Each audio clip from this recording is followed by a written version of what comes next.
sa odštartovali prvé žatevné práce na celom území Slovenska. Po zbere ozimných jačmeňov nasledovali hlavné plodiny ako repka kapustová a tvrdé pšenice. Na poliach v blízkosti slovensko-maďarských hraníc, neďaleko mesta Kráľovský Chlmec, bol realizovaný zber tvrdej pšenice pre potreby miestneho poľnohospodárskeho podniku.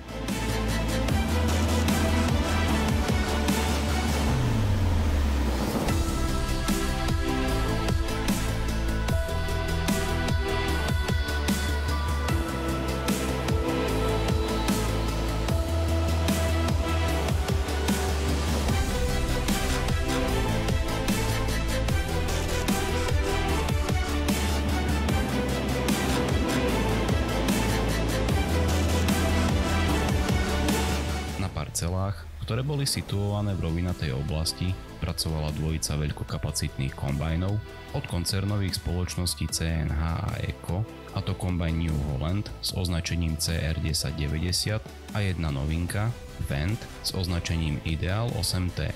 Novinka, ktorá sa v posledných rokoch častejšie ukazuje aj na území Slovenska, sa v hustých porastoch nenechala zahanbiť. Samozrejmosťou je aj pásový podvozok, ktorý dopomáha k lepšiemu rozloženiu váhy stroja, čím sa znižuje tlak na pôdu. Ďalšou z výhod je aj veľký zásobník. Pri tejto modelovej rade sa objem pohybuje na úrovni 12 500 litrov. Žacia lišta s pracovným záberom 10,5 metra, ktorá je vybavená pásovým podávačom, dopomáha k rovnomernému prísunu hmoty, čo prispieva k optimálnemu chodu stroja.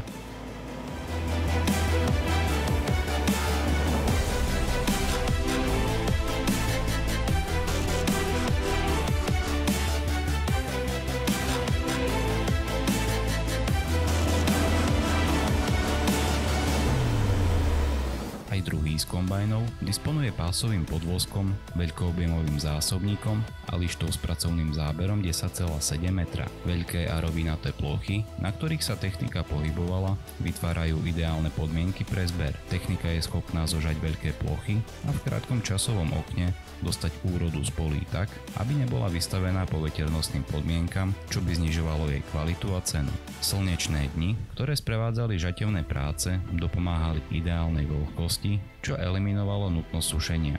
V neskorších hodinách sa ku dvojici pridal aj tretí kombajn New Holland CR980, čo práce len urýchlilo.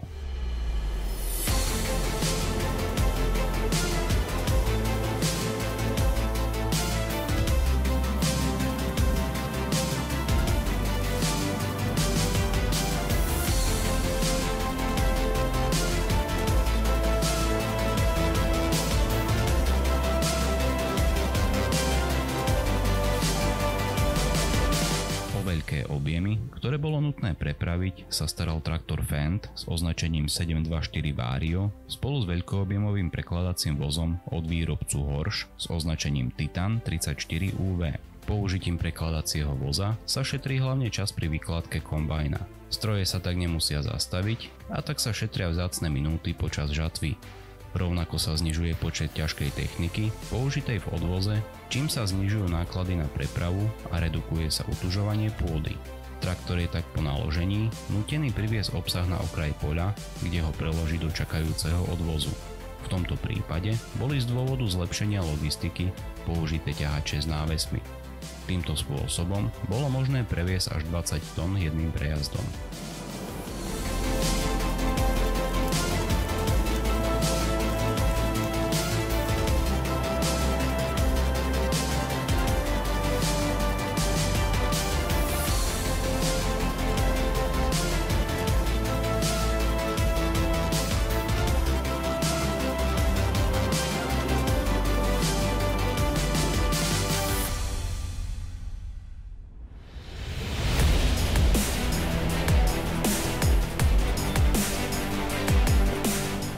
Príchode na miesto vykládky je nutné obsah odvážiť a následne ho uskladniť. V tomto prípade sa uskladňovalo do veľkokapacitných síl s objemom 960 tón. Skladovanie týmto spôsobom je rozšírené hlavne v západných krajinách ako napríklad Kanada či USA.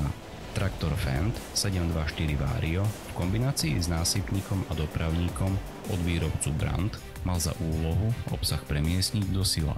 Pri skladovaní týmto spôsobom vzniká možnosť uskladniť do jednej jednotky materiály s rôznymi stupňami vlhkosti.